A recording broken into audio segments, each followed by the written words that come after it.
Olá pessoal, bom dia, muito bem-vindos. Esse é o nosso painel. Bom dia a todos, bem-vindos. Obrigada por estarem aqui conosco. Esse é o nosso painel sobre oncogenética, a identificação de genes de predisposição e a prevenção do câncer, organizado pelo Hospital Santa Catarina Paulista, hospital privado e filantrópico que tem como missão acolher o ser humano acolher e cuidar do ser humano durante todo o seu ciclo de vida. O meu nome é Dayana Garbim, eu vou mediar esse painel hoje com vocês, com a participação dos médicos da equipe de oncologia do Hospital Santa Catarina Paulista. O diagnóstico do câncer, ele sempre traz inúmeros questionamentos para a família, para a pessoa que recebe o diagnóstico. Eu já participei desse evento várias vezes e hoje, pela primeira vez, eu posso dizer para vocês de coração que eu entendo como é receber esse diagnóstico e a gente vai conversar bastante aqui sobre isso.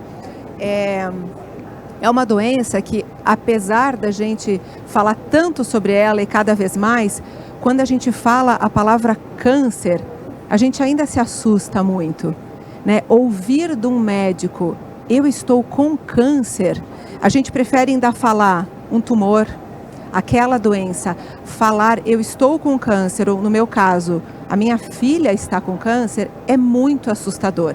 E é por isso que a gente precisa falar sobre isso, sobre a doença e falar da oncogenética, da possibilidade de prevenção, e por isso eu estou muito feliz de estar aqui com vocês hoje nesse painel. Quando a gente fala, né, desse medo do câncer, a gente sempre imagina os piores desfechos, a gente sempre imagina todos os riscos associados e muitas vezes como uma sentença de algo realmente trágico. E a gente sabe que o câncer não tem hora, não tem idade, pode ser num jovem, num idoso, numa criança de 11 meses, como foi com a minha filha, e acompanhar todo esse processo realmente não é fácil. Muitas vezes a gente se pergunta, por que isso está acontecendo? Por que na minha família? Né? Será que uma vez que alguém da minha família tem câncer, eu também vou ter câncer? São muitas perguntas que nos angustiam e perguntas para as quais às vezes a gente não tem resposta, mas para algumas a oncogenética já traz algumas respostas e é sobre isso que a gente vai conversar hoje. A gente sabe que inúmeros fatores são os responsáveis por desenvolver o desenvolvimento de um câncer.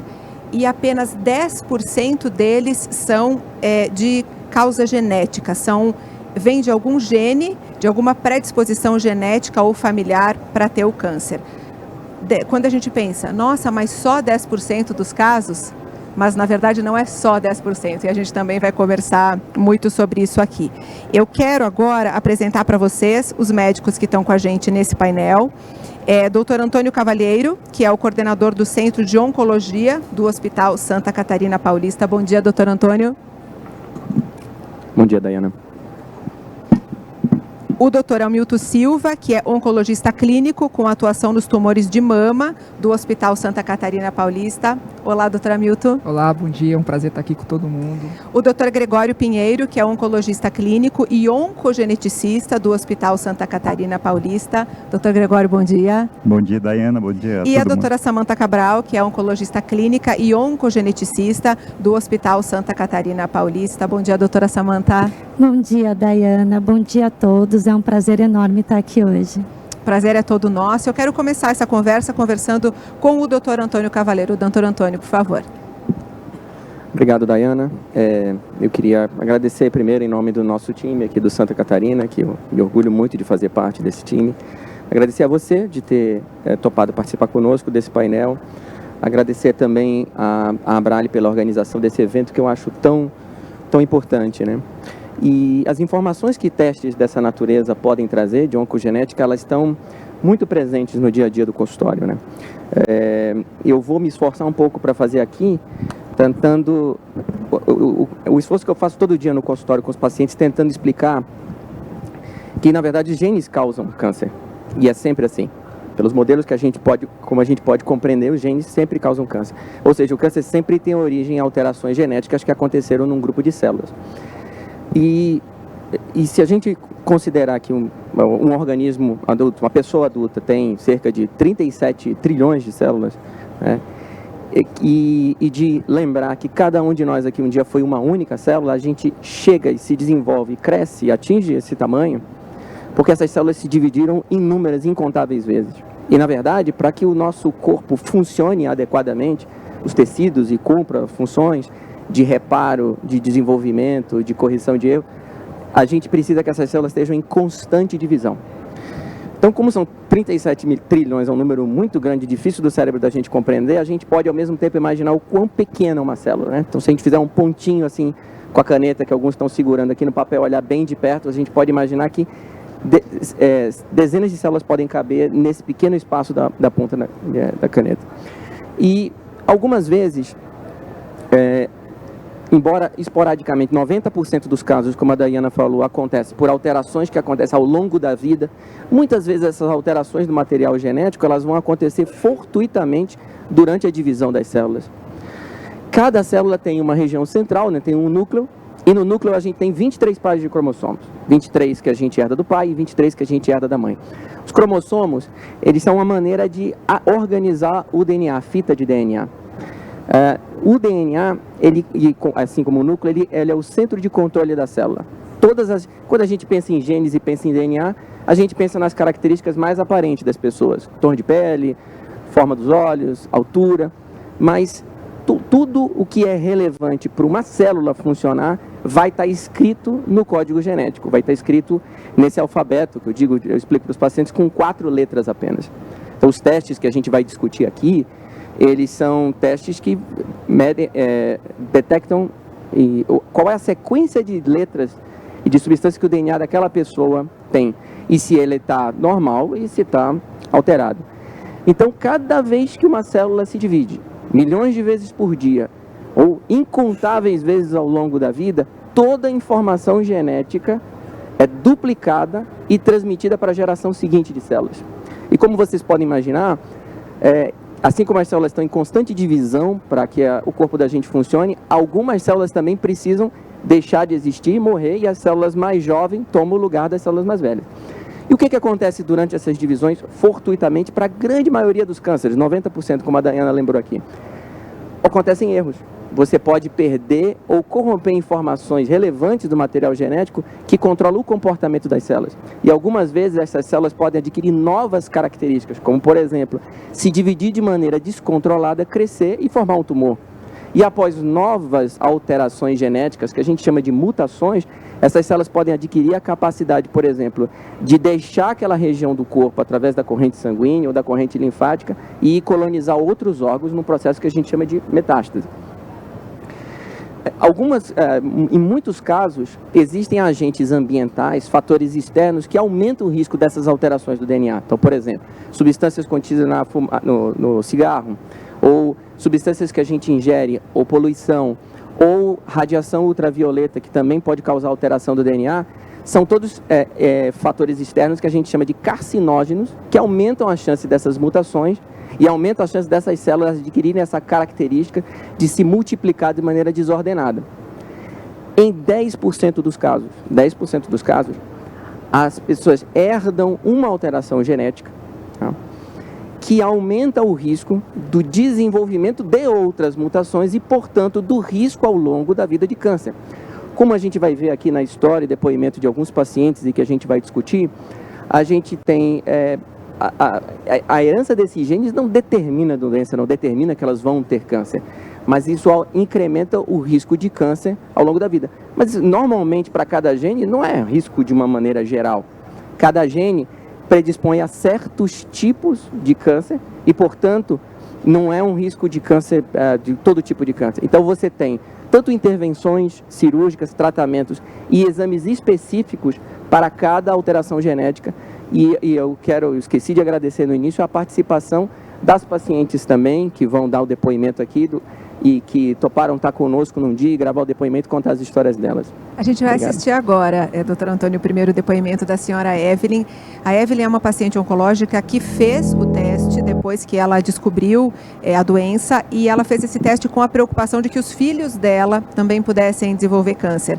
Quando ela iniciou o tratamento e testou positivo, ela realizou uma cirurgia preventiva para diminuir o risco, e hoje ela faz um controle com supervisão médica. Vamos assistir agora o depoimento da senhora Evelyn.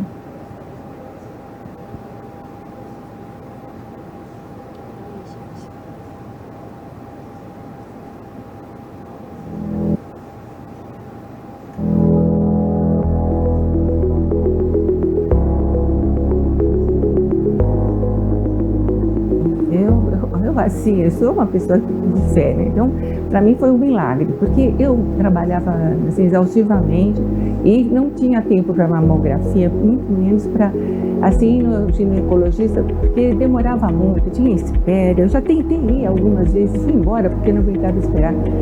E daí eu tive um problema que não tem nada assim no abdômen, outro problema. Eu fui fazer uma tomografia do abdômen. E daí o médico, quando fez o técnico do exame, ele notou um nódulo na mama embaixo. Daí ele relatou. Falei, isso aqui deve ser importante, né? Porque eu fazer exame de uma outra coisa, estava falando de um nódulo. E daí que eu fui procurar ajuda para saber. Daí já foi diagnosticado que era um tumor, né? E fui para biópsia, aquele procedimento todo. E daí eu já resolvi, não, tem que ser rápido, não. Daí já é uma convicção minha, isso aqui não vai ficar em mim mais de tudo. E foi mesmo, um mês tirei. E daí já entrei para o processo todo do tratamento, né? Fiz quimioterapia, radioterapia. E daí fui fazer, tomei os remédios, aqueles para 5 anos, ia fazendo todo esse tratamento. Eu, no primeiro momento, eu falei, isso não pode estar acontecendo comigo. Como? Porque eu olhava muito o lado da mãe. A família da minha mãe não tem ninguém, mas nenhum tipo de câncer. Eu achava assim que eu era imune. Eu tinha perdido o pai com câncer, mas eu achava que... Então, ele teve... a princípio, câncer de mama, porque ele estava com uma mama bem alterada, bem grande, mas ele já entrou num processo de metástase bem acentuado. Ele tinha pulmão, tinha na cabeça também. Eu não prestava muita atenção a essa questão. Daí começou, depois do tratamento, assim, comecei a achar estranho, porque na família do meu pai, sim, tinha vários casos. A mãe dele tinha morrido de câncer de mama, a irmã dele de ovário, e minha tia, e eu comecei, e meu primo também, meu primo irmão do lado do meu pai também teve também, mas pegou já em estado avançado, já está com problema na cabeça. E eu acho que comecei a achar esquisito, eu falei, isso que não... E daí vem toda essa história de pesquisa, de querer saber da família, se isso é hereditário. Eu tenho 2 filhos também.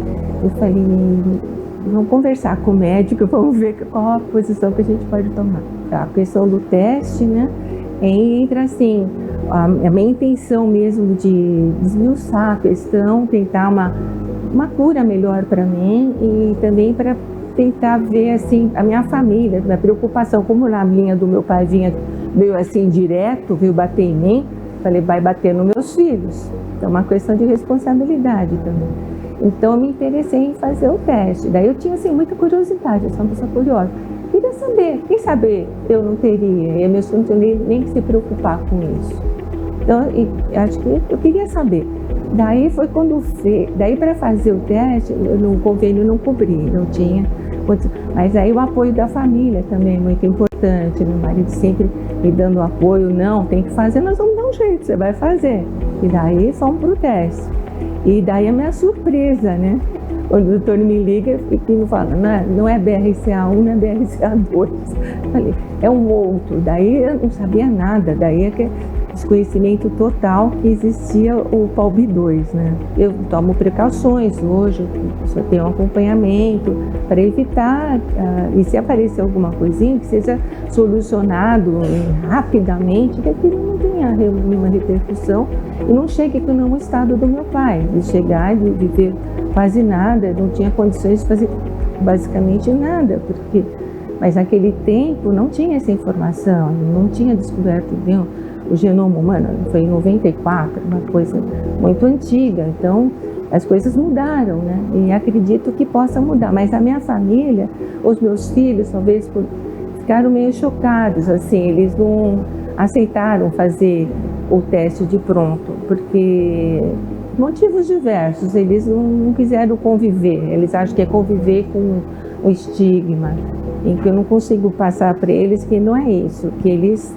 têm que saber para prevenir. Agora, a minha filha, então, faz assim, ela pega e já faz um tratamento, ela tem 36 anos, mas já faz a mamografia com frequência, que a mastologista dela já indica, já é tratada, entre aspas, como se fosse portadora do gene, embora, mas eu não quero nem saber. Eu tomo precaução, então, se o caso é para ter precaução, eu vou ter e prefiro fazer assim. POLB2, ele também para câncer de ovário, né, pâncreas. Então, nesse sentido, porque eu já tinha 57 anos, já tinha meus filhos. Então, eu tirei o útero, o ovário, fiz de forma preventiva, uma cirurgia super simples, por laparoscopia, vai num dia, sai no outro, acabou. Quer dizer, nessa parte eu já não se eu pude cortar o risco, eu cortei, já está cortado. E também fiz geneticista, também, mas sempre ainda há dúvida sobre a mama, se mantém, se tira, ainda estamos, né? Então, mas por enquanto eu estou indo bem, assim, faço exame bem preventivamente e estamos controlando, né? E uma coisa que até acho interessante é que, como eu tenho o gene, a mutação, o convênio que eu tenho, deu essa oportunidade para os meus filhos. Eu pedi, eles autorizaram, eles tinham uma carta para fazer, mas eles não quiseram fazer. Mas eu espero que no futuro eles mudem de ideia. Quero agradecer muito a Evelyn por esse depoimento, né? Tão bonito a gente ver a pessoa contando e esse monte de curiosidades, de medos, de mitos que a gente tem a respeito desse exame, né? Eu posso contar para vocês a nossa experiência com a nossa família.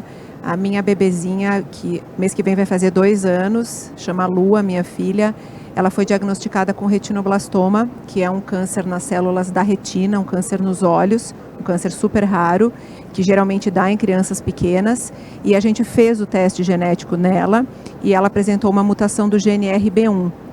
Quando a médica falou, a gente precisa fazer o teste na Lua para a gente poder entender o tratamento daqui para frente, os riscos, eu fiquei apavorada. Quando veio positivo para o RB1, é um medo que a gente sente, mas aí eu pude entender a importância de ter a informação. Hoje eu sei, como a Evelyn sabe, como muitas pessoas que fazem o teste, que existe um risco aumentado para outros cânceres e a gente já sabe o acompanhamento que a gente precisa fazer, o máximo de forma preventiva, dizer a gente não pode prevenir o câncer, mas a gente pode, sabendo com essa informação, ter algumas medidas para então detectar antes, né, precocemente. Como a Evelyn colocou o medo dos filhos dela, de não realizar o exame. Eu e meu marido nunca teve medo, ele queria fazer na hora. Quando a médica falou, vocês dois precisam fazer, porque uma vez que apresentou a mutação nela, vocês podem ter a mutação e nunca ter manifestado. Eu falei exatamente o que os filhos da Evelyn falaram, eu não vou fazer, eu não quero saber.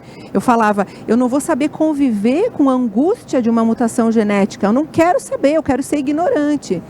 E aí, depois de muito conversar, de analisar, eu entendi que não, que eu precisava saber.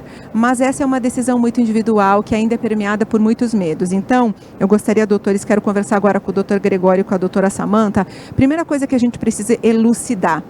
Todo mundo, doutor Gregório, que tem uma mutação genética, necessariamente vai desenvolver um câncer?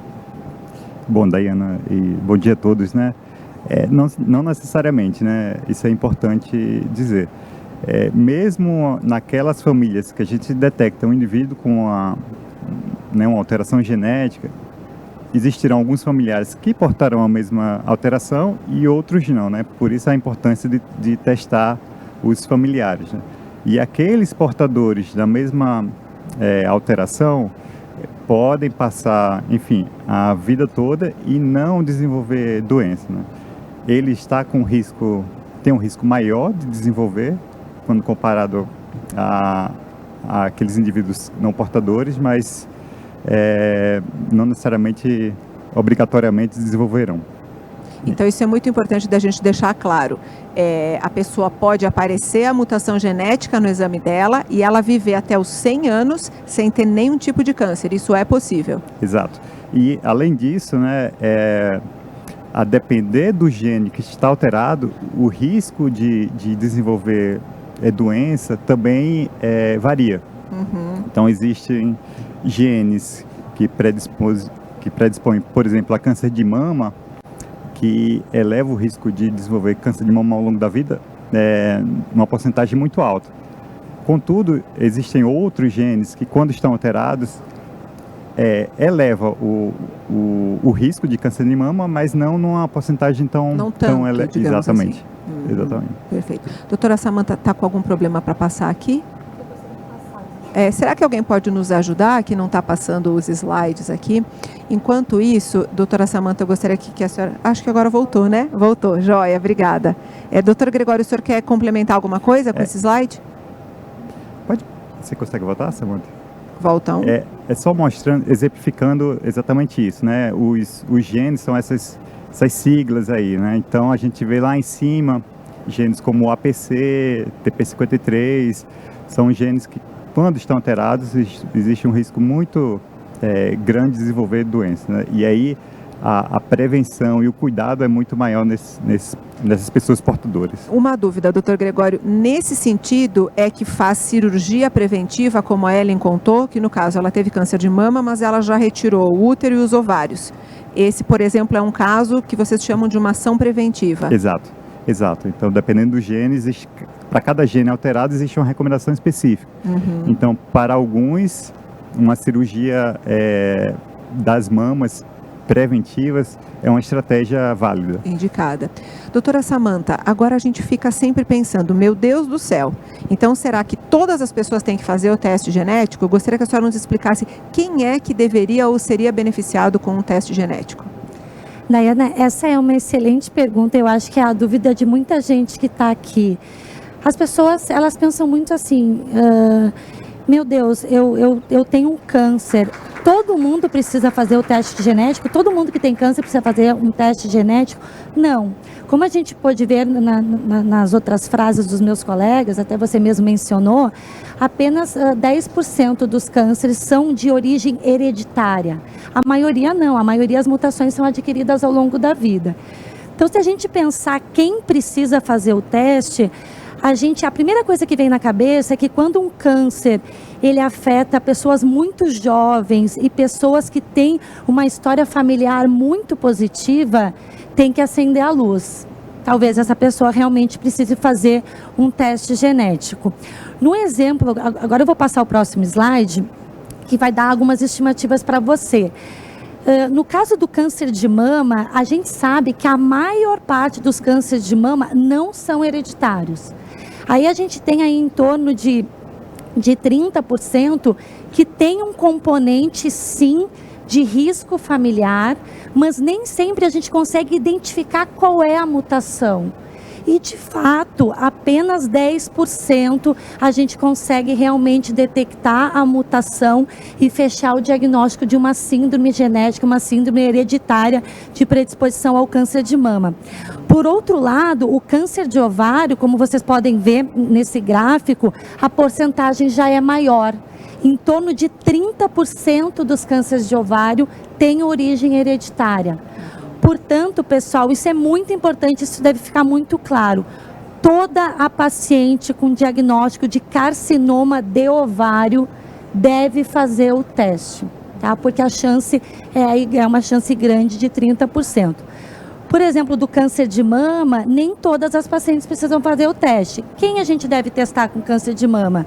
Paciente jovem, pacientes com menos de 45 anos, ou aquela paciente que tem um câncer numa idade mais tardia, mas tem uma história familiar muito positiva, principalmente parentes de primeiro grau com câncer.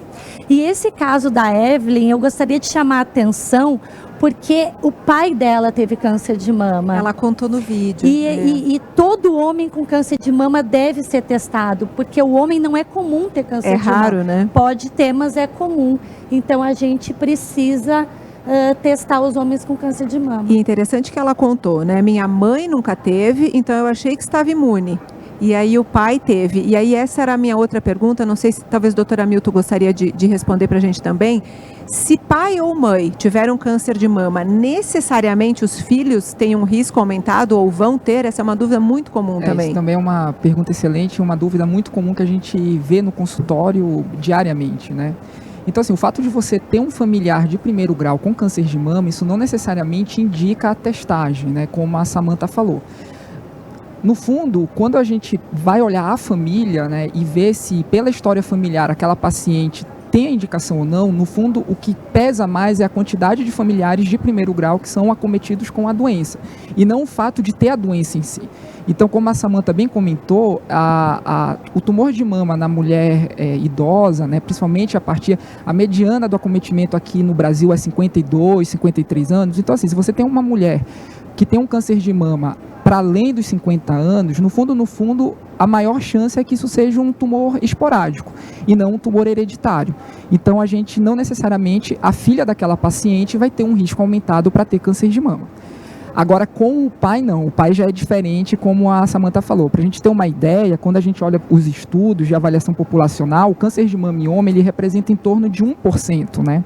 Então, é uma alteração muito rara, mas que chama atenção. Então, assim, se você tem um familiar homem com câncer de mama, isso por si só já indica a avaliação do oncogeneticista, que aí entra o Gregório, a Samantha, para fazer toda aquela árvore genealógica. Então, vai buscar... Um monte de perguntas que fazem pra gente. É uma investigação, assim, pormenorizada, que eles vão indicar de maneira precisa quem precisa testar e quem não precisa, porque também é um conhecimento que é importante informar. Quando você indica o teste, você não indica para a família como um todo, né, Gregório? Então, assim, você vai ver dentro dos familiares e da história quem são as pessoas com maior risco que você vai testar. Então, isso por si só não indica. Então, você ter uma mãe com câncer de mama, isso não indica. A gente tem uma série de critérios de testagem e, lembrando, se o teste vier positivo, né, na maioria das vezes é que você vai sequenciar a família. A não ser que isso também acontece. Você vê que clinicamente é uma possibilidade muito grande e a gente sabe que esses testes estão em evolução, né, Antônio? Então a gente vê todo ano, a gente descobre algum tipo de alteração genômica que aumenta o conhecimento, e aí quando tem uma clínica muito favorável, por mais que o teste dê negativo, muitas das vezes a investigação tem que ser seguida, né? Mas é isso. Então, assim, a mensagem final é: nem todo parente com câncer de mama indica o teste na pessoa que teve, nem na família. Perfeito. Doutor Gregório? Eu só queria complementar aí a informação do Hamilton, que foi muito importante que ele falou. É muito comum, às vezes, chegar a pessoa com histórico familiar e ela nunca teve a doença e preocupada em fazer a testagem, né? E ela passa em aconselhamento genético e a gente vai, enfim, destrinchar toda a família dela. E muitas vezes a gente não indica inicialmente testar aquela pessoa que nunca desenvolveu a doença, mas selecionar um familiar que já teve a doença, enfim, pode ser a mãe, o pai, algum parente mais próximo que mora, enfim, na cidade e que está interessado em fazer o teste. Então, aquela pessoa que já teve o histórico família, né, teve o histórico da doença e puder fazer o teste, e a pessoa que teve câncer com a idade mais jovem na família, essa é a pessoa melhor para iniciar o teste. Doutora Samantha? Eu queria salientar esse slide que está aparecendo, que se eu tenho um pai ou uma mãe que tem uma mutação genética de predisposição ao câncer, a chance do filho herdar esse gene é de 50%, mas não necessariamente vai ter o câncer, vai ter a alteração genética de predisposição ao câncer. Então, por exemplo, usando o exemplo da minha filha, ela tem uma mutação de RB1, significa que os filhos dela têm chance de 50% de ter a mesma mutação? Sim, porque tem chance de 50% de pegar o cromossomo dela ou do pai. Mas isso não significa que eles têm 50% de chance de ter o retinoblastoma. É a mutação genética. Isso. Que é importante a gente, né, explicar, porque isso, eu não sei para vocês que estão aqui acompanhando a gente, mas para mim era um mundo tão novo que a gente fica muito assustado e a gente não entende direito. Meu Deus, mas então tem o gene, vai ficar doente. Então, meu Deus, a minha filha tem 50%. A gente fica perdido. Então, no final, a gente está à disposição, os médicos vão ficar à disposição para responder as perguntas de vocês. Então, todo mundo que tiver dúvida, pode mandar as perguntas que a gente vai guardar 20 minutinhos no final para responder as perguntas de vocês, tá bem? Uma coisa muito importante antes da gente passar para o próximo vídeo, a gente sabe que o SUS em geral não cobre esse tipo de exame e é muito importante a gente falar sobre isso. Os planos de saúde cobrem em alguns casos, doutora, não sei quem que gostaria de responder essa pergunta, como é que funciona isso no sistema público ou é mesmo só particular? Bom, antes da gente falar da cobertura do teste, vamos desmistificar um pouco esse teste, né, Dayana? Quando a gente fala em teste genético, parece uma coisa de outro mundo, né? Não sei se vocês têm essa sensação. Mas é um exame de sangue, é um exame simples de sangue, uma coleta de sangue ou saliva, tá? Não dói, né? Não tem que fazer uma biópsia do tecido ou do órgão, é realmente uma coisa simples. Infelizmente, a gente não tem cobertura pelo SUS, tá? O Sistema Único de Saúde não oferece a testagem, mas os planos de saúde, sim. Os testes genéticos, hoje em dia, fazem parte do rol da ANS quando a paciente tem indicação. Então, realmente não é para todo mundo, é para quem tem indicação. Perfeito, já é uma ótima notícia, né? E que a gente possa, enfim, em breve conseguir alguma mudança nas políticas públicas, porque esse acesso seria interessantíssimo. Como a gente vai conversar agora na sequência, o teste genético direciona tratamento, ajuda de muitas formas, então que logo a gente possa ter acesso para toda a população. Eu quero chamar agora mais um depoimento de mais uma paciente, é a senhora Eliana. Ela perdeu a mãe, super jovem, aos 55 anos, de câncer de mama e tem registro de vários outros casos na família. Após descobrir também um câncer de mama, ela fez o tratamento e fez o teste. E aí optou por uma cirurgia preventiva, também para retirada do útero e da mama. A gente vai acompanhar agora a história da Eliana.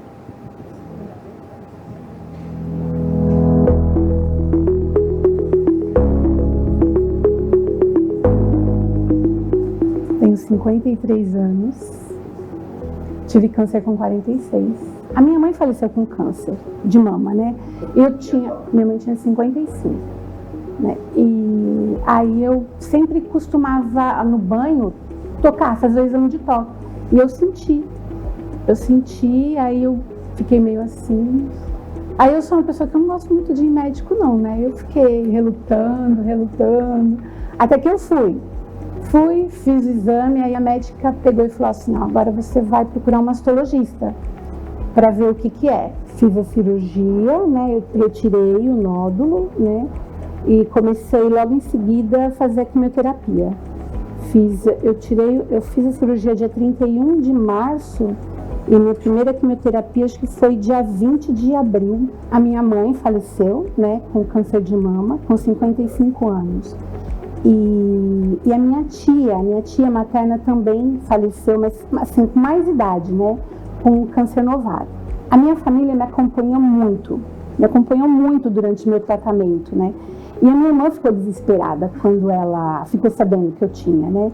Principalmente por não era hormonal, ela queria fazer o exame também. Aí eu falei, não, espera, que eu vou fazer o exame primeiro, depois você faz se der positivo. Aí eu falei, então tá bom, então eu vou ficar tranquila. Aí eu fiz o exame e deu negativo.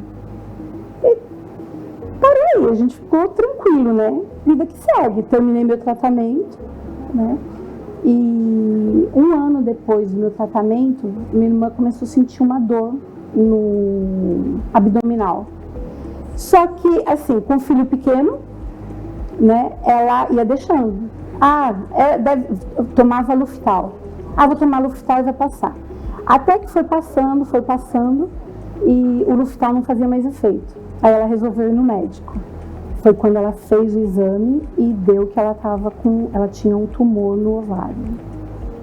Aí ela começou a fazer o tratamento, aí a médica pegou e falou para ela contou de mim, falou, mas minha irmã teve câncer de mama, né? E a médica comentou, pode ser genético.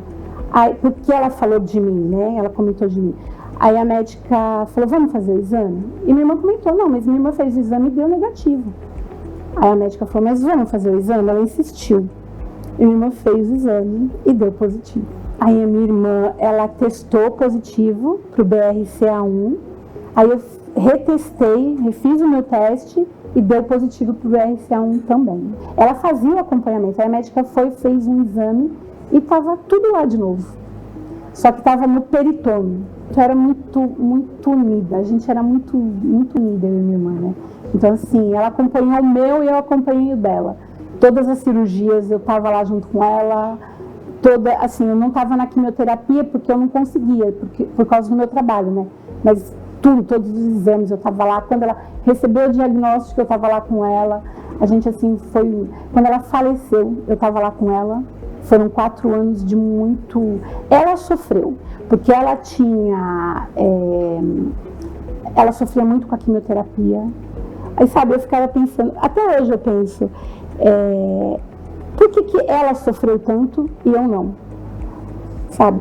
E o que seria diferente se meu primeiro teste tivesse dado positivo?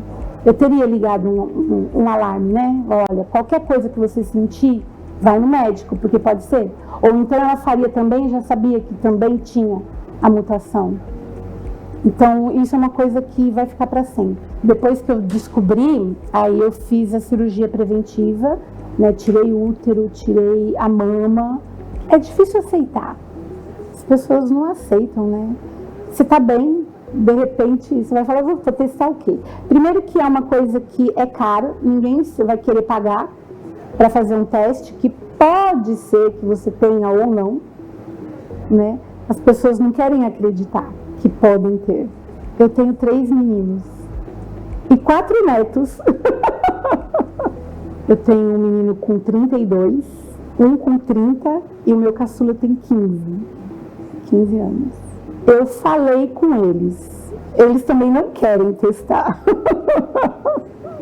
Eles também não querem. Aí eu gostaria muito que eles fizessem o teste. Quero agradecer muito a Eliana. Quero dizer também que foi o Dr. Antônio que fez as entrevistas com elas, por isso que elas estão tão à vontade assim conversando, né? Dr. Antônio contando tudo para o senhor. A Eliana trouxe uma coisa muito interessante. Por que o primeiro teste dá negativo e depois dá positivo? Eu gostaria que vocês nos explicassem. Ainda está em evolução? É possível que o teste dê negativo em algum momento e depois positivo?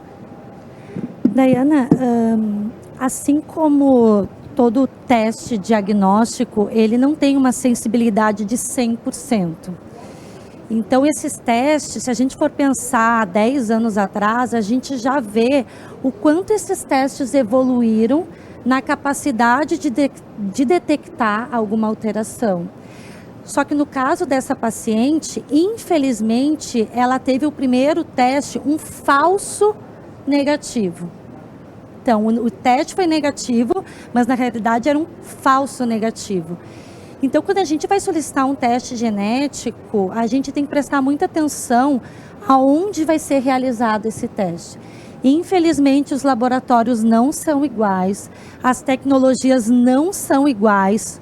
O médico o médico do laboratório que vai interpretar o teste, também existe essa diferença técnica. A gente tem que ver qual é a qualidade da máquina, do sequenciador, qual é a profundidade do teste, ou seja, quantas vezes aquele DNA foi lido para a gente ver se aquele teste tem uma qualidade boa ou não. Então, a gente tem que prestar atenção nesse tipo. Então, no caso dela, foi um falso negativo. Tanto é que ela repetiu o teste em outro laboratório e veio positivo. Doutor Antônio, o senhor queria acrescentar? A Eliana é uma paciente que me marcou muito exatamente por isso, né? Então, se a gente voltar alguns anos atrás, esses testes hoje que estão mais acessíveis e têm cobertura, há poucos anos atrás isso era muito mais difícil e muito mais caro. Então, se a paciente ela tinha critérios para testagem e você consegue uma autorização da operadora, isso foi ela, né? Depois do meu pedido. A operadora indica um laboratório que tem convênio e ela recebe o resultado do teste. Eu me vi diante de uma paciente que descobriu um câncer de mama, que é o câncer mais comum nas mulheres. A gente está falando no Brasil de mais de 60 mil casos novos por ano. Então, você ter alguém na família ou um parente com câncer de mama, na grande maioria das vezes é um câncer de mama esporádico. E se você tem família grande, tem parentes, ter 2 pessoas com câncer de mama também não é um evento completamente inusitado, né? Então, nem sempre ele precisa ser provocado por uma mutação genética. A gente viu aqui que a maioria, 90%. Então, a gente se vê diante de um teste que está negativo, e o correto realmente é você não aconselhar a testagem de familiares na medida se você fez um teste que você pode confiar no resultado. É difícil de dizer, olha, pode ser um falso negativo e você precisa mobilizar esse recurso por uma retestagem num laboratório que seja da minha confiança, por exemplo. É muito difícil essa situação, mas eu sinto, assim, como ela, que ela poderia ter tido a oportunidade. E quando a gente fala desses testes genéticos, da implicação que tem para o indivíduo e para como ele é tratado e das estratégias de prevenção, a gente tem que lembrar também que isso repercute para os parentes que são portadores dessa mutação. No caso aqui, a Samantha vai comentar, tem mutações que aumentam o risco ao longo da vida da pessoa desenvolver câncer de mama em 70%, né? Isso é bastante significativo. Então, essas questões de acesso, infelizmente, elas estão presentes no nosso dia a dia, e de entender também que existem limitações. Embora o teste de colher, como a Samantha falou, é simples de colher, um exame de sangue ou de saliva, porque essas alterações herdadas e transmitidas, elas estão presentes em todas as células, né? Mas a análise, a parte analítica do teste, ela é muito complexa e exige bastante, assim, do laboratório. Doutora Samantha, eu gostaria que a senhora nos explicasse agora, eu estou vendo esse slide da mutação, no caso, como é que funciona? Quanto % de chance, depende do gene, o risco de ter e não ter?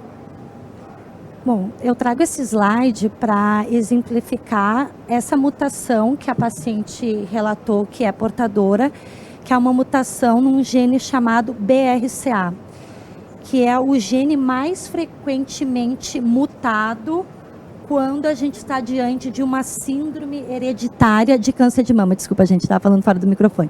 Quando a gente tem, então, um câncer de mama hereditário, a mutação mais comum é nesse gene de BRCA.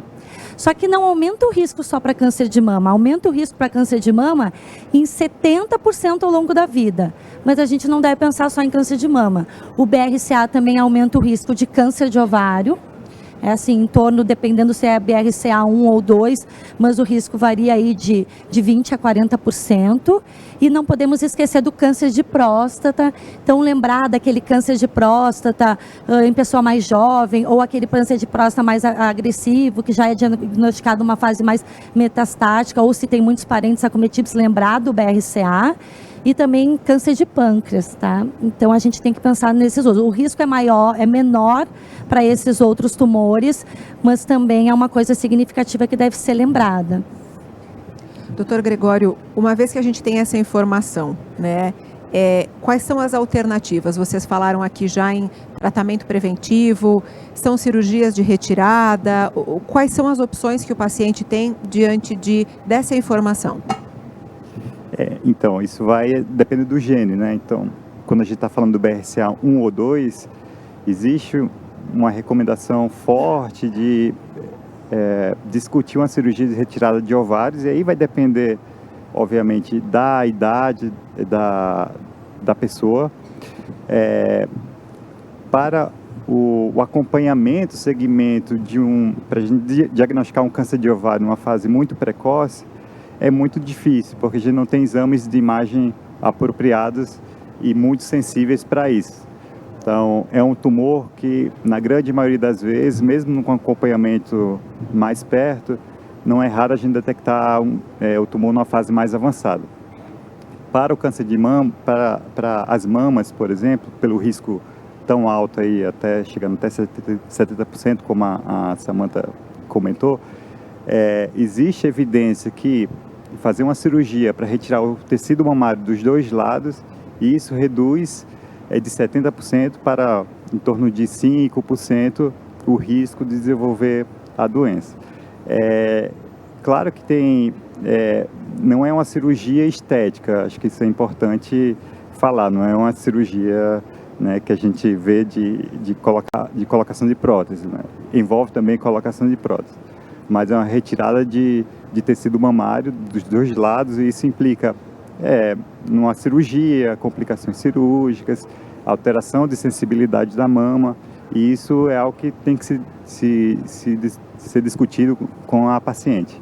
Claro, é muito importante isso, porque às vezes as pessoas pensam, ai, que ótimo, vou retirar a mama, já boto uma prótese de silicone, já fico lindona.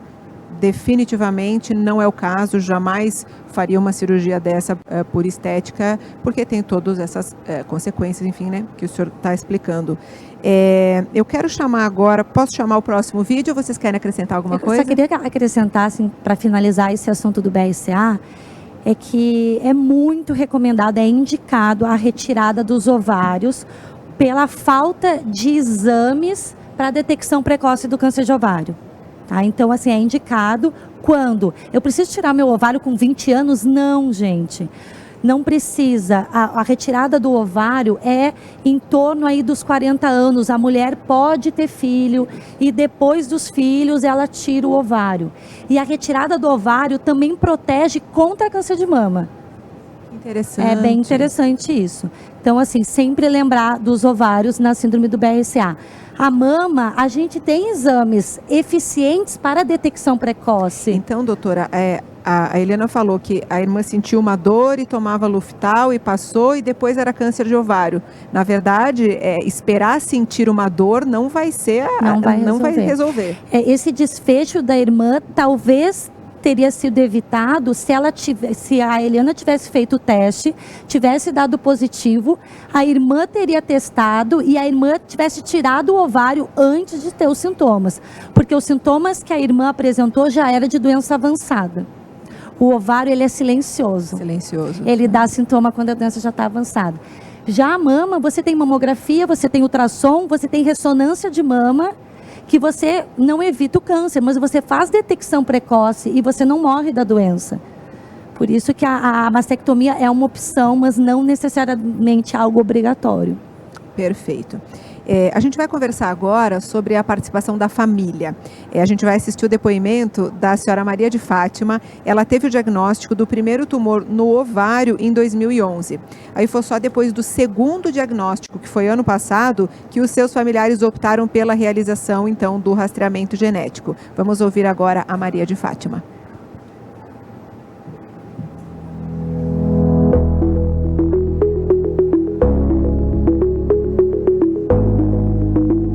Sempre fui uma pessoa que sempre fiz meus exames rotineiramente e em 2011 eu fiz ultrassom, né, ressonância magnética e deu um tumor no ovário, ele já estava grande, na época o ginecologista optou por fazer a cirurgia e aí eu fiz, quando saiu o resultado da biópsia deu que era borderline, a minha família, a família da minha mãe, o histórico é muito grande.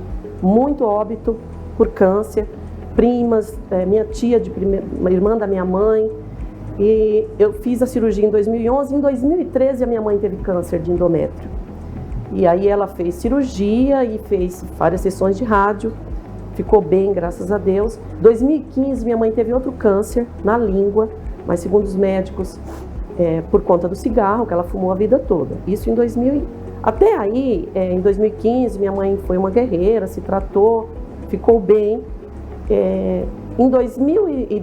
Final de 2016, a minha irmã mais velha começou a sentir fortes dores, né, no braço, isso em dezembro. E, infelizmente, ela foi diagnosticada em maio de 2017 e em setembro ela veio a falecer, de forma muito rápida. Ela teve meses de vida. Quando a minha irmã faleceu, a Socorro, que eu fiz o teste, eu falei, olha, a doutora acha que é melhor vocês todos testarem a síndrome de Lynch, né, tem 50% de possibilidade da mãe ou do pai, mas naquela ocasião nenhuma delas foi testar. Mesmo eu tendo dito, eu falei, é síndrome de Lynch, expliquei, né, mais ou menos. A minha irmã, a Paula, que é a minha irmã mais nova, até pensou em fazer na ocasião, mas também não fez. E elas vieram todas a fazer o teste depois que eu fiquei doente no ano passado. Foi aí que todo mundo ficou meio desesperado, e aí foram todos, a minha irmã, a Paula, até procurou o senhor também, e foi aí que ela testou, a minha irmã, minhas sobrinhas testaram, a filha da minha irmã, inclusive, que já testou também, mas depois que eu fiquei doente. E aí, assim, eu internei numa sexta-feira, dia 1º de janeiro, no domingo eu já recebi o diagnóstico, né, que era um câncer, Quando fez os exames, a princípio pensou-se, né, que tinha começado pelo pâncreas, né? Então isso me deixou mais assustada, porque eu sempre li que no pâncreas é um tratamento muito mais difícil, né? E, assim, foi muito difícil, porque eu pensava, assim, para mim foi uma bomba, assim, eu não sei hoje dizer como foi que eu encarei tudo aquilo, porque na minha cabeça vinha meu filho, né? Porque para mim, como que eu ia falar isso para ele, né? A recuperação foi difícil porque eu tirei o baço, eu tô toda pela metade, mas tô aqui.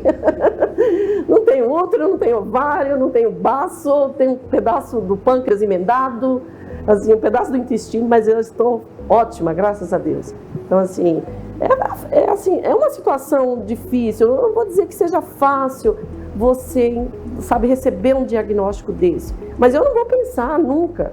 Se o senhor me disser, assim, eu não vou pensar nunca que eu vou morrer ou que eu vou... Não, eu nunca pensei, mesmo tendo acompanhado todo o sofrimento da minha irmã, que fui eu, acompanhei em todas as idas para os hospitais, eu nunca pensei, não, eu vou morrer. Não, eu falei, eu vou lutar, eu estou viva, eu tenho um Deus que olha por mim, eu tenho um anjo da guarda que olha por mim, eu vou ficar bem, né? E graças a Deus estou bem. Me recuperei da cirurgia, voltei a trabalhar, né, em abril. Aí teve a questão da Covid, que eu tive em fevereiro, logo após a cirurgia. Depois, em julho, eu tive o quadro de glicemia, né? Depois se controlou. E aí, em outubro, eu saí de férias, estava tudo bem, eu não sentia nada. Dessa vez, eu não sentia absolutamente nada. Foi quando eu fiz a importância aí do exame, né? Eu fiz a ressonância e apareceu, né? E tinha rescindido no fígado, né? E dessa vez não podia operar.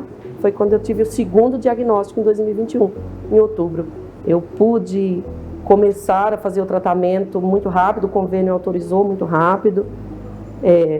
E aí a importância, né, das pessoas, né, fazer o teste, ter o diagnóstico. O que a gente pode pensar que seja uma sentença, às vezes, por exemplo, eu pensei, eu tenho síndrome de Lynch e isso vai ser, eu estou doente. Não é isso, na verdade foi o que me possibilitou hoje eu me considero curada, né? Foi a imunoterapia, ter acesso à imunoterapia, porque no meu caso, ter o diagnóstico, os meus familiares puderam, porque foi a partir do meu diagnóstico que, quando eu fiquei doente pela primeira vez, né, e saber que tinha Lynch, e que a família poderia, os outros familiares poderiam ter síndrome de Lynch, poderem se cuidar melhor, foi a partir do meu diagnóstico. E a imunoterapia, ela está sendo possível porque eu tenho síndrome de Lynch. Ela está sendo possível? Não, ela está fazendo o efeito maravilhoso que está tendo. A minha irmã mais nova que eu, ela tirou o útero agora por prevenção, né? Porque ela também deu positivo, ou ela também testou positivo para Lynch.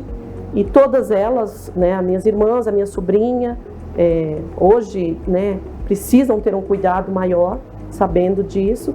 Mas também eu acho que hoje a gente tem um caminho, não é uma coisa desesperadora. A importância da família, do cuidado, mas assim... Eu sou uma pessoa, eu me considero muito abençoada porque eu tenho uma família que me ama, mas eu acho que Deus me abençoou de todas as formas, porque assim, é uma hora muito difícil. Muito obrigada, Maria de Fátima, por esse depoimento tão lindo. A primeira coisa que eu gostaria de perguntar para o doutor Gregório explicar para a gente é o que é a síndrome de Lynch, doutor, que a Maria de Fátima fala. Bom, a síndrome de Lynch é uma das síndromes hereditárias de predisposição a tumor mais frequente, né? E o tumor que mais frequentemente aparece é o tumor de intestino, mas a síndrome de Lynch não está somente relacionada a tumores de intestino. É curioso, né, que a senhora Fátima, né, não tem esse histórico, né? Mas ele pode aumentar outros tipos de tumores ginecológicos, ovário, útero, tumores em trato urinário, rim, bexiga, enfim. E o interessante, né, Daiane, que ela comentou, para a síndrome de Lynch, a imunoterapia, que é uma terapia relativamente recente, que a gente usa para vários tumores, para os portadores de síndrome de Lynch, eles têm uma sensibilidade à imunoterapia muito maior. Por exemplo, em um indivíduo com a mesma doença da senhora Fátima e que não tem síndrome de Lynch, não existe uma indicação formal para o uso da imunoterapia. mas para ela existiu justamente porque ela tem síndrome de Lynch. A mutação genética pôde determinar essa possibilidade de tratamento. Exato, exato. Conhecimento da mutação genética, né? A informação. Exato. Então, ela abre espaço para indicação e de uma medicação super bem tolerada e com uma excelente resposta, tanto que é o que ela relata. Perfeito.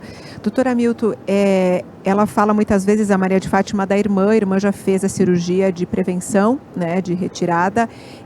Eu gostaria que o senhor explicasse para a gente essa questão do aconselhamento familiar. Quando é que esse teste, de fato, pode beneficiar a família, digo, irmãs, filhos, a família como um todo? Legal, ótima pergunta, Dayana. Na verdade, antes de começar a responder essa pergunta, eu queria fazer 2 parênteses que eu acho de fundamental importância. Primeiro, a gente está olhando aqui no slide a Angelina Jolie, né? Eu acho que talvez foi a primeira vez que esse assunto se tornou público, né, e de conhecimento da sociedade como um todo. Então, a gente vê a importância de pessoas públicas, quando elas trazem seus casos para a sociedade e são efetivas e trazem informação, isso impacta a vida e a história de muitas pessoas, milhares de pessoas. A gente tem um exemplo aqui no palco também, né, da Dayana e da família. Eu até queria parabenizá-la em nome da equipe, porque a gente sabe da importância da coragem, né, quando uma pessoa traz isso a público, como você, que é uma pessoa pública, né, isso informa milhões de pessoas. Mas eu quero lembrar também da importância da informação, de trazer informação de pessoas não públicas, como eu, como vocês, como os pacientes e os familiares. Então, todos nós somos pontos de influência para as pessoas que nos rodeiam, né? Então, participar de eventos como esses e levar a informação correta, informação de esperança, e que isso são desafios que são superáveis, eu acho que é importante. Então, eu queria deixar essa mensagem para todos vocês que estão assistindo a gente, da importância que cada um tem em divulgar esse tipo de informação. Doutora Milton, se você me permite, eu ouso dizer que a pessoa pode salvar a vida de um familiar. Exatamente, exatamente. Porque se a sua irmã, a sua filha fizer o teste e conseguir fazer uma cirurgia preventiva, você salvou a vida daquela pessoa. Então, eu entendo que a gente ainda tem muito medo desse exame, como eu tive. Mas se a gente puder fazer alguma coisa para ou salvar, ou diagnosticar precocemente, ou melhorar a vida da nossa família, é que a gente possa abrir um pouco mais, né, os nossos horizontes, o nosso coração para esse medo e tentar, né? Exatamente, isso é fundamental e como eu comentei, né, e eu quero deixar essa mensagem para todos. Tocar no assunto, conversar sobre o assunto e não ter medo do assunto salva vidas, né? Então, o conhecimento divulgado de maneira correta, acreditem, isso na oncologia a gente vê diariamente, isso pode salvar a vida de várias pessoas. E só reforçar o que o Gregório falou também da importância do conhecimento dessas alterações hereditárias na decisão de tratamento que a gente tem. Então, essas informações, como a mutação do BRCA, tanto para mama como ovário, alterações como a síndrome de Lynch, então isso nos ajuda a decidir o esquema terapêutico e a programação de tratamento dessas pacientes, né? Em relação ao aconselhamento familiar e à dinâmica familiar, o que eu queria comentar com vocês a gente sabe que no momento que você tem essa notícia, e como a Dayana bem falou, e o que eu queria chamar a atenção de todas as histórias que nós vimos aqui, se a gente pudesse pegar uma linha em comum, porque a forma de diagnóstico foi diferente, a forma do aconselhamento foi diferente, a forma de tratamento foi diferente, mas o que foi igual é a importância na família no momento da notícia, no momento da decisão de tratamento. Então, a participação da família, tanto na hora do aconselhamento como na hora da decisão da estratégia, ela é fundamental. Eu queria comentar com vocês, esse ano saiu um estudo português muito importante que tentou entender essa dinâmica familiar no momento que você faz o aconselhamento. Então, eu queria trazer 2 pontos que são de fundamental importância. O primeiro no momento que você dá a notícia para o paciente e as dúvidas que vêm com essa notícia, né? Então, quer dizer, será que eu falo para minha família, não falo para minha família? Será que eu sou o motivo de doença para os meus familiares? Então, nesse momento, a equipe de saúde, de uma maneira global, precisa intervir, conversar, né? Porque uma coisa importante há alguns anos a gente descobriu que, na oncologia, o cuidado ele é centrado no paciente, mas mais do que no paciente, o cuidado ele tem que ser centrado na família. Porque porque todos importam nas decisões, isso altera a dinâmica familiar. Então, você dá o suporte psicológico, multidisciplinar para o paciente é importante, mas para os familiares próximos também é muito importante, né? E a segunda coisa é, no momento que essa informação chega na família, como é que isso altera a dinâmica da família, né? Porque existem familiares que vão falar, não, tudo bem, isso é uma realidade, o que é que eu preciso fazer? Vamos fazer. Desde, não, eu não quero saber, né? Não quero saber, eu não quero viver com essa ansiedade, eu não quero que ninguém saiba, isso é um assunto que a gente não vai conversar. E a outra dinâmica que altera muito é a dinâmica dos casais que não têm filhos e ficam se perguntando, será que a gente vai poder ter filho? Por quê? Porque eu não quero ter filho e passar esse gene para o meu filho.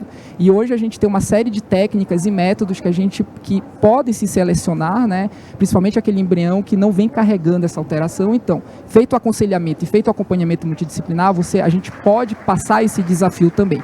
E aqueles casais que já têm filho e querem continuar tendo filhos, mas mesmo assim tem uma série de dificuldades, de medos, de ansiedades, e que é nesse ponto que nós, como equipe médica e equipe de saúde, lembrando, os médicos são importantes, mas não só os médicos, os psicólogos, os nutricionistas, os terapeutas ocupacionais, né?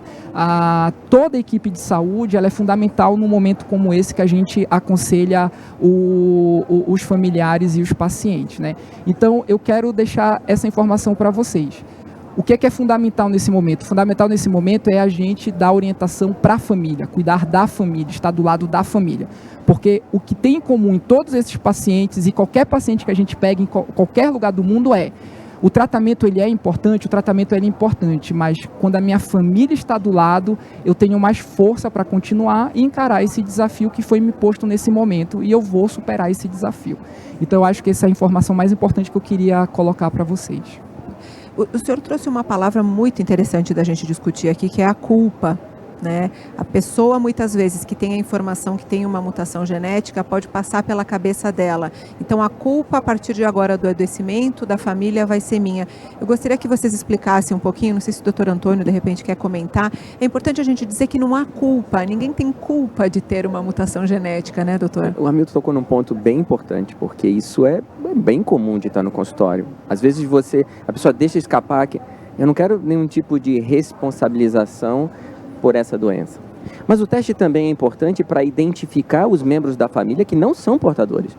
Porque mesmo as famílias que têm genes de predisposição a câncer, muitos membros da família também não são portadores. E logo, o risco de câncer dos não portadores é idêntico da população geral. Então também é importante para não encher de cuidados e ansiedade e preocupações aquelas pessoas que não são portadoras. Mas esses genes, eles não foram inventados ou fundados por aquela pessoa, eles vêm viajando há inúmeras gerações, várias gerações, muitos anos atrás, quando as pessoas nem viviam o que a gente vive, né? E por isso, como o câncer incide numa faixa etária, normalmente após a idade reprodutiva da mulher e do homem, essas mutações vão viajando ao longo do tempo, e até 150 anos atrás, a expectativa média da população era ao redor de 30, 35 anos. Então é possível que esses genes chegaram até aqui, né? E lembrar que esse processo de aconselhamento também, ele não é um processo feito em uma consulta, né? Na verdade, a primeira consulta é a consulta que vem mais carregada de dúvidas e ansiedades, isso é normal, né? Então você está... e imagina só, principalmente quando você já está acometido de uma doença que causa uma série de medos, né? Então, uma consulta ela não é suficiente. Isso é uma coisa que a gente vai mudando na dinâmica familiar ao longo de um ano, ao longo de 2 anos, né? Então, às vezes, aquela negativa da pessoa num primeiro momento, aquela decisão ela não é definitiva. Acreditem, né? Quantos casos a gente já não atendeu que num primeiro momento todo mundo se negava, ou o paciente se negava, ou a família se negava, e no momento que esses pacientes, esses familiares vão passando com a equipe, a gente vai conversando, vai mostrando esses dados de maneira palatável, para trazer o entendimento, para trazer a importância, a maioria das famílias mudam de ideia, mudam e acabam fazendo essas estratégias de prevenção e entendem a importância de terem feito essas estratégias de prevenção. A gente viveu uma coisa interessante, e aí também é muito importante o direcionamento da equipe médica que está fazendo o tratamento. Quando a gente começou o tratamento, você fica tão sobrecarregado com tudo que está acontecendo, que os médicos disseram, calma, agora não é o momento da gente investigar vocês dois. Vamos fazer toda a quimioterapia, vamos controlar os tumores e daqui a alguns meses a gente volta a conversar. E aí eu consegui elaborar em 4, 5 meses todos os medos que eu estava vivendo e aí depois que a gente fez o teste. Então, me identifiquei exatamente com isso que você falou. Cada fase do tratamento tem um momento, né? Tem um momento da negação, dos porquês, aí você aceita, aí dali a pouco você percebe que de fato é melhor saber. Então, só compartilhando com vocês um pouquinho, com a gente foi assim mesmo. Primeiro os médicos orientaram, vamos fazer todo o tratamento primeiro e depois a gente conversa. Então, você precisa dar esse tempo. É o tempo de elaboração, eu acho, né? Da doença, do que a gente está vivendo e das outras possibilidades. É a elaboração do luto, né? As Exato. fases do luto, a negação, a tristeza, depois a aceitação. Você queria acrescentar alguma coisa? Eu queria acrescentar que uma coisa que chamou a atenção nos depoimentos é que é comum, né, os filhos, os familiares não aceitarem testar num primeiro momento, como a gente vem conversando. E aí é importante a gente ficar disponível para esses familiares. Ok, não precisa testar agora, mas traga os seus filhos na consulta, vamos conversar, vamos desmistificar, vamos esclarecer. E aí depois de todo o esclarecimento, a pessoa decide se quer testar ou não. Não aceitar simplesmente não quero testar, calma, vamos conversar. É que a gente tem muito medo de conversar sobre essa doença. Acho que essa é a verdade, né? Tô vendo algumas cabecinhas balançando aqui. Às vezes a nossa proteção é não querer nem que a família saiba. Exatamente. Então eu acho que é um pouco normal esse medo, esse não, eu vou me preservar. Eu não sei se tem até um pouco de vergonha, e é uma loucura a gente ter vergonha de ter uma doença, né? É muito curioso isso. Então é por isso que essa discussão é tão importante, e a gente falar sobre isso, falar sobre as possibilidades, tirar todo esse peso, né, que a palavra câncer tem. Hoje eu vejo, vivendo isso com a minha menina, imagina uma criança de 11 meses, mudou completamente o meu entendimento da doença e do tratamento e das possibilidades. Sim, é uma doença gravíssima, sim, a gente podia ter perdido ela, e sim, nós vamos lutar com tudo que a gente tem. Então eu acho que poder acolher esse medo e transformar talvez em coragem e força para vamos lá, igual os depoimentos das pacientes de vocês foram lindos, né? Mostrando essa força, essa resiliência, essa coragem e tudo que é novo nos assusta. Eu acho que a oncogenética é uma coisa relativamente nova que está presente para mudar o tratamento, e eu gostaria também que vocês comentassem um pouquinho o que precisa evoluir. Né, a gente está vendo testes, vamos ter testes novos. Vocês acham que em algum momento a gente vai ter um teste que possa dizer todas as mutações? Como é que a gente está nesse sentido? Não sei se a doutora Samantha quer começar. Eu vou começar a ler as perguntas de vocês aqui, tá, gente? A gente tem vários tipos de painéis, né? Hoje em dia a gente consegue, com o mesmo exame, a preço muito mais acessível do que há anos atrás, fazer um painel genético ampliado. Só que eu ressalto de que solicitar um painel ampliado tem que ter uma supervisão de um oncogeneticista, porque às vezes vem muitas alterações, às vezes com pouca relevância, e que vai trazer uma ansiedade muito grande àquele paciente, àquela família. Então não dá para sair pedindo painel genético para todo mundo sem uma orientação. E aqui eu falo de orientação pré-teste, explicar como é que é o teste, quais os possíveis resultados, quais as intervenções que devem ser realizadas com cada resultado. E uma orientação pós-teste. Bom, agora que a gente tem o teste, vamos sentar e vamos conversar sobre o resultado. O que a gente faz com essa informação, né? Isso é muito importante, porque senão a pessoa dali a pouco pega o teste e fica apavorada com o que ela está olhando. Isso é fundamental, né? E em termos de desafio, é tornar isso cada vez mais acessível. Medida de saúde pública. Né? A gente está falando de doença evitável, a gente está falando de diminuição de mortalidade, e a gente não tem teste no Sistema Único de Saúde. Eu vou começar respondendo a primeira pergunta da Érica. Olha que interessante que ela contou pra gente. Família do marido, tio-avô com câncer de mama, pai fumante faleceu com câncer de pulmão, irmã câncer de mama com recidiva recente, marido com leucemia, LMA-M3, Não sei o que é isso, vocês me explicam. Remissão completa, e ela pergunta, esses casos estão interligados? Qual é a probabilidade de hereditariedade para um filho? Leucemia, desculpa, câncer de pulmão. Leucemia, câncer de pulmão. Câncer de mama. Câncer de mama, isso, câncer de mama, em pulmão, homem, né? um câncer de mama em homem. Pode sim estar ligado. Talvez o câncer de pulmão não, porque... Que é o fumo, né? Isso. Existe um fator de risco aí, que é o tabagismo. Existem, sim, em alguns casos, síndromes hereditárias que aumentam o risco de câncer de pulmão. E quando é que a gente suspeita disso? Quando um paciente tem um câncer de pulmão com 30 anos, 35 anos, que mesmo que tenha o hábito de fumar, ele não tem uma carga, né, de cigarro tão grande, né, pela idade.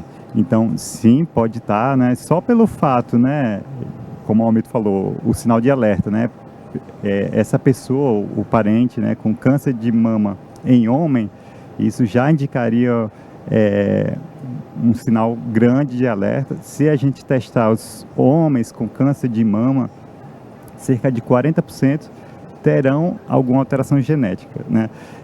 Então, se a gente comparar com o gráfico que a Samantha colocou, né, do geral, no câncer de mama, 10% está relacionado a alguma síndrome hereditária, né? Se a gente for só no grupo dos homens com câncer de mama, isso já representa 40%. Aumenta muito. Então, sim, essa família precisaria ser melhor estudada, sim.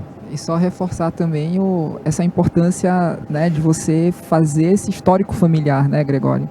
Então, como a gente comentou, o Gregório falou, né, eu vou reforçar o fato de você ter um familiar com neoplasia, isso por si só não indica, levando tudo, né, lembrando das considerações que o Gregório já falou, mas você fazer esse mapeamento familiar também, independente que aquela pessoa tenha a indicação de fazer o teste, mas você fazer um mapeamento familiar para saber também para quem você vai oferecer o teste na sequência também é muito importante, né? E lembrando que se for identificada alguma mutação nessa família, que ela pergunta qual é o risco de transmitir para o filho, 50%. De transmitir o gene alterado, o gene, não a doença. Não a doença. Perfeito. Manuela Vitória pergunta, a cariotipagem é um tipo de teste que pode captar mutações para o câncer? Não, o cariótipo em si é para outras síndromes, mas não de predisposição a tumor. Os testes de predisposição a câncer é feito por uma tecnologia, atualmente é uma sigla chamada NGS. É um sequenciamento de todas as bases, todas as letrinhas do DNA nos genes que a gente está pesquisando. Eu queria complementar, Daiana, que claro. Como que a alteração de um gene pode aumentar o risco de câncer? Muitas das síndromes genéticas de predisposição a câncer, as pessoas são absolutamente normais. Elas não têm nenhuma outra doença associada, elas têm um risco aumentado. E esse risco pode ser, como a gente viu aqui em vários exemplos, pode ser maior ou menor, mas tem sempre um componente de chance, algo que precisa acontecer adicional. Então, muitos das síndromes hereditárias, como BRCA, POLB2 e Lynch, são em genes cuja função é fazer o próprio reparo do DNA. Então, a gente tem vários desses sistemas redundantes de reparo de DNA, porque como a gente viu aqui, copiar toda essa informação genética, ela não é copiada com altíssima fidelidade, ela tem imperfeições e tem erros, e a gente tem esses sistemas, todas as nossas células íntegras têm esse sistema. Pois bem, algumas pessoas portadoras de alterações em genes que aumentam o risco ao longo da vida de câncer, elas têm um sistema de reparo de DNA deficiente.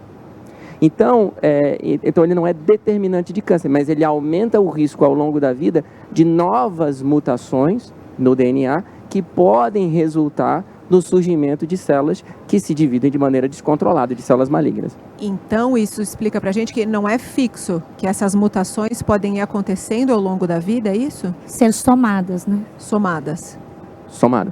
Por exemplo, quando você herda, 100% das suas células tem aquela mutação.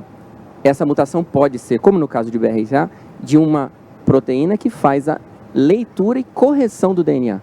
Então, isso ao longo das múltiplas divisões celulares que você precisa fazer para crescer e para o seu corpo funcionar, isso aumenta o risco de uma alteração e uma falha fortuitamente passar, porque você não tem aquele sistema de correção, tipo o autocorretor, né, nas mensagens. Perfeito, perfeito. A Sabrina tem uma pergunta. O teratoma maduro tem alguma relação com alterações do gene RBCA? Do BRCA, né? BRCA, perdão. Isso. De uma forma geral, a gente pensa, né, que todo câncer de ovário, o teratoma é um tipo de câncer do ovário, não é o mais comum. Mas não é bem assim. Não é todo o câncer de ovário que tem esse risco de 30% de ser hereditário, tá? Mas é o tipo principal, que são os carcinomas. O teratoma é um outro tipo, de um outro tipo de célula. Então, não tem relação com o BRCA. Perfeito. Gente, eu gostaria de agradecer muito a participação de vocês. Muito obrigada a todos que mandaram as perguntas. Em nome do Hospital Santa Catarina Paulista, quero agradecer aqui os doutores Antônio Cavalheiro, Hamilton Silva, o Gregório Pinheiro e a doutora Samanta Cabral, por essa partilha, por essa experiência, por todo esse estudo. Muito obrigada por tirarem todas as nossas dúvidas. Também quero agradecer a Abrale pela oportunidade de abrir as portas para trazer esse assunto que é tão importante, tantas novidades, tantas inovações que podem mudar de muitas formas o tratamento, a prevenção do câncer, fazendo essa ponte, né, esse diálogo entre médicos e pacientes. E por fim, quero agradecer a todos vocês que ficaram aqui com a gente durante todo esse painel e quero deixar esses minutos finais para uma mensagem final de vocês, doutores. Começando com as damas, doutora Samanta, a sua mensagem final. Bom, a minha mensagem final, olhando toda essa plateia, olhando o quanto esse evento tem um impacto, né, na sociedade, quanto a gente também está assistindo online, eu queria deixar a mensagem que a gente, como agente de saúde, vocês como né, interessados no tema, tem essa função de disseminar informação e disseminar conhecimento para prevenção e diagnóstico precoce do câncer. Obrigada. Doutor Gregório, sua mensagem. Bom, queria agradecer, né, o painel, que foi super interessante, e eu acho que a mensagem é essa, é prevenção, né? É fazer um teste genético, você pode estar, né, identificando uma família sob risco, a gente pode estar salvando muitas vidas, né, dentro do seu contexto, enfim, dos seus familiares. Então, a mensagem é essa, a palavra é essa, prevenção. Bom, eu quero dizer que a gente teve recentemente, eu, a Sargent e o Hamilton também, a gente esteve num congresso, né, de oncologia, e pessoas do mundo todo vieram e participaram, foi fora aqui do país, e a gente tem visto gradativamente a presença de organizações, por exemplo, que representam o interesse de pacientes e seus familiares, mas de uma maneira ainda muito tímida, sabe? E eu pude ver como isso é tímido ainda nesse congresso e o quanto que é necessário a presença de pacientes e de familiares. Às vezes a gente precisa ganhar a mais próxima dimensão e a perspectiva das pessoas que são afetadas, das pessoas que estão em risco, e isso pode ajudar a gente como conversar com nossos doentes, como a gente emprega os testes e como a gente exige de todo mundo que produz conhecimento científico que a gente atenda essas necessidades. E, claro, faça avançar o conhecimento, mas que nossa energia, nosso intelecto esteja movido também pelo interesse da sociedade. Eu também queria agradecer a presença de todos, agradecer você, Daiana, por ter aceitado participar do painel. É sempre um prazer participar, ter esse contato mais próximo, né, principalmente com pessoas que não são profissionais de saúde. Eu acho que, como o Antônio falou, eu acho que esse tipo de evento, de congresso, é fundamental para a gente disseminar a informação correta, né, e acabar com uma série de medos e ansiedades que muitas das vezes, quando você tem a orientação correta, é de muita importância, né? E só salientar que é um prazer estar aqui no painel além dos meus colegas de trabalho, meus amigos pessoais, e discutir sobre isso, né, com pessoas tão próximas, e passar essa informação para vocês é muito gratificante para mim. Obrigado. Doutores, muito obrigada mais uma vez por todo o conhecimento, pelo carinho com que vocês falam, né? Dá para ver o brilho nos olhos de vocês, né? Essa vontade de curar, de levar os melhores tratamentos para os pacientes. Eu costumo dizer que eu não sei se os médicos oncologistas sabem a importância que eles tomam na nossa vida, né? Na vida das nossas famílias. Eu falo que vocês passam a ser parte da nossa família, né? A minha menina, todos os dias, ela chama o Dr. Luiz e a doutora Carla. E o Dr. Luiz deu para ela, em uma das cirurgias, um elefantinho, que ela deu o nome de Luiz. E agora, para ela, todos os elefantes do mundo se chamam Luiz. Então, ela vê um elefantinho, ela chama de Luiz, em homenagem ao Dr. Luiz. E eu dou um beijinho no elefantinho Luiz, que dorme na caminha dela com ela todos os dias, e peço para ele cuidar dela. Então, eu queria dizer que o nosso agradecimento aqui a todos vocês que se empenham tanto, né, para levar cada vez os melhores tratamentos, e a todos vocês que estão aqui com a gente hoje, pacientes, familiares. É muito importante que a gente possa conversar cada vez mais sobre essa doença que nos assusta tanto, mas que a gente vai lutar e vai vencer com toda a nossa coragem, com toda a nossa força. Um beijo enorme a todos vocês. Obrigada pelo convite, pela oportunidade de passar essa manhã tão agradável aqui com vocês. Obrigada, gente.